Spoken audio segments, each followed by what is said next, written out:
এই ধরনের প্রতিকার আমার যদি আমি নিজে তার থানা দিব, আমি সাজিকে নিজে থানায় যাব।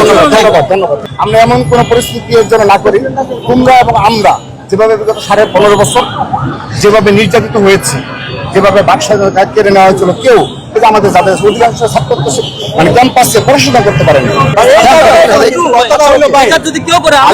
আপনি সবসময় মবের কথা বিরুদ্ধে বলেন, আমরা মব চাই না, কেউ মব চাই না। আইন, দেশের আইন আছে, থানায় যখন কেউ অভিযোগ দিবে তার অধিকারটা আছে, সে যদি করতে যাবে।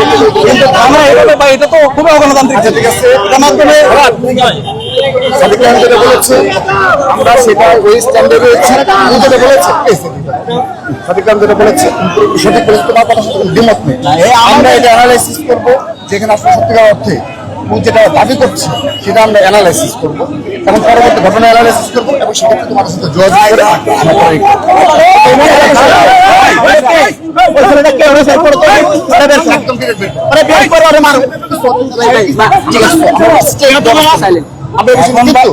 আমরা এমন কোন পরিস্থিতি যেন না করি।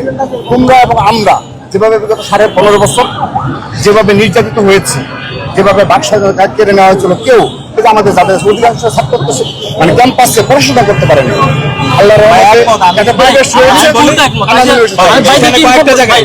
আমার যদি কেউ সাংবাদিকদের বা হাত তুলে সে যে হোক, আমি তার বিরুদ্ধে ব্যবস্থা নিব। এরপর হচ্ছে গণতান্ত্রিক অধিকার হরণের জায়গায় এটা প্রত্যেক নাগরিক অধিকার, সে থানাকে জিডি করবে। এর বাইরে যদি আরেকজন একটা ওপিনিয়ন থাকবে, সেও কি তার অভিযোগটা দিবে। কিন্তু থানায় যাওয়ার সময় কারো উপর মত তৈরি করা, হামলা করা, এটা তো ভাই একটা অগণতান্ত্রিক কথা।